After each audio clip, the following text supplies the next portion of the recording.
Right, the person just passed. Yeah, so I thought this morning I'd come out, do a bit of walking, try and work it out my brain a bit, get a bit of perspective, see some lovely coast. And walk to Land's End and back. It's about an hour's walk, about 4 mile. I don't hang about, do it at a good pace. Yeah, so anyway, I had me pre-op assessment, and Jane will laugh at this. They did the lung function test, which you blow into the tube, and she looked at it, she says, "Oh, blimey," because the needle had hit the stop. And I said to her, "That's what comes of walking down into the cove here and back up 600 feet. Up a long climb, gets you huffing and puffing."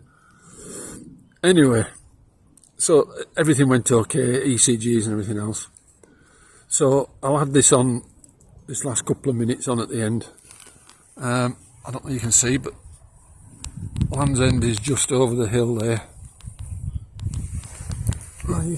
You can't see the buildings; it's hid behind the hill. But that is Land's End, the rocks that stick out. Yeah, right.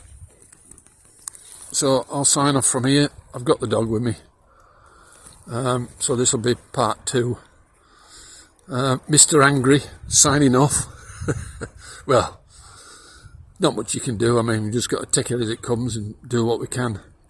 Oh, the other thing I'm going to try and do is because what I found out is that you've got, in an advanced situation, you've got a much higher chance of survival if you have what's called combination therapy. There's a tendency where they do sequential therapy, where they give you one lot and then wait until that stops working, and then give you another lot and then wait till that stops, and then wait, and so you move down the line. And the problem is that the cancer mutates, and the longer it goes, the more it mutates, and the more it mutates, the harder it is to battle. Because the logic is that it's not just one type of cancer that's in there; it's multiple types.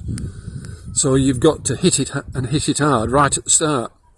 And what they're saying is that you should go on HRT, ART, which is antigen receptor therapy or something, which is another form of HRT. I think it's called second stage HRT, which they normally wait until the first one stops working before they put you on it.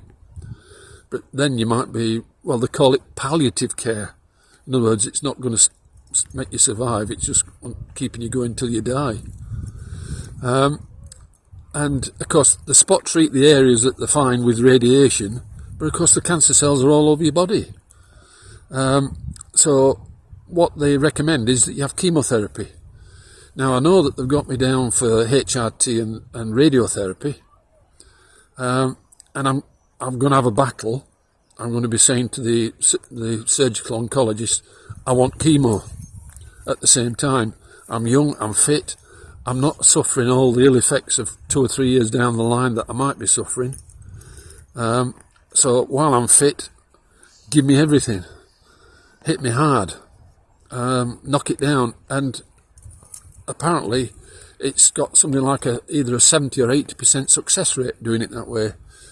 Whereas doing it the other way, the sequential rather than combination, it's got something like a 50% success rate.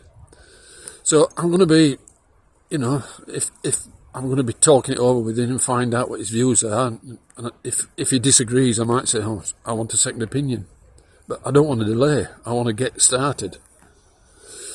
Anyway, so that's another 4 minutes. So, sorry, hopefully, it's not too much for you and it's not doing your head in. But, hopeful. But, you have your down days. I was saying to my wife the other day, I said, my dog, Blue, is only 2-year-old, and I says, I might not live as long as what he lives. But hopefully I do. Anyway, okay, signing off. Mr. Angry, Mr. Realistic, Ian, Keith, Dad, Grandad. Sorry about the sheks. Cheers for now. Bye.